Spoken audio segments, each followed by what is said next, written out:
ഈ വർഷത്തെ Qatar football ലോകകപ്പ് ആ കിരീടം നേടുന്ന ആ ഒരു വിന്നിംഗ് ടീമിന് എത്ര രൂപയായിരിക്കും പ്രൈസ് മണി ആയിട്ട് അല്ലെങ്കിൽ സമ്മാന തുകയായിട്ട് കിട്ടുക? ഇതൊക്കെ ഒന്ന് അറിഞ്ഞിരിക്കുന്നത് നല്ലതാണ്. Welcome to radio Suno presents football media.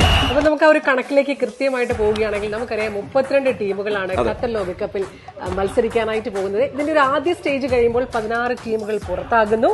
അങ്ങനെ ആ 16 ടീമുകൾക്ക് ലഭിക്കാനായിട്ട് പോകുന്നത് 73 കോടി രൂപ ഇന്ത്യൻ മണിയിലാണ് നമ്മളിത് കണക്കാക്കിയിട്ടുള്ളത്. ഇനി ആ 16 ടീമുകൾ പ്രീ ക്വാർട്ടറിൽ നിന്ന് മത്സരിച്ച് 8 ടീമുകളാണ് ക്വാർട്ടറിലേക്ക് പോവുക. 8 ടീമുകൾ നാട്ടിലേക്ക് തിരിച്ചു പോകും. ആ 8 ടീമുകൾക്ക് കിട്ടുന്ന സമ്മാന തുക എന്ന് പറയുന്നത് ഏകദേശം 106 കോടി രൂപയ്ക്ക് അടുത്താണ്. ഇനിയിപ്പോ ക്വാർട്ടറിലേക്ക് നമ്മൾ വരുന്ന സമയത്ത് നോക്കുകയാണെന്നുണ്ടെങ്കിൽ 8 ടീമുകളാണ്, അതിൽ 4 ടീമുകൾ പുറത്താകുന്നു. ആ 4 ടീമുകൾക്ക് ലഭിക്കാനായിട്ട് പോകുന്നത് 138 കോടി രൂപയായിരിക്കും. ഇനിയിപ്പോ നമുക്ക് കൃത്യമായിട്ട് ഓരോ ടീമിനും, അതായത് 1-ാം സ്ഥാനം, 2-ാം സ്ഥാനം, 3-ാം സ്ഥാനം, 4-ാം സ്ഥാനം, ഇത് കൃത്യമായിട്ട് പറയണം.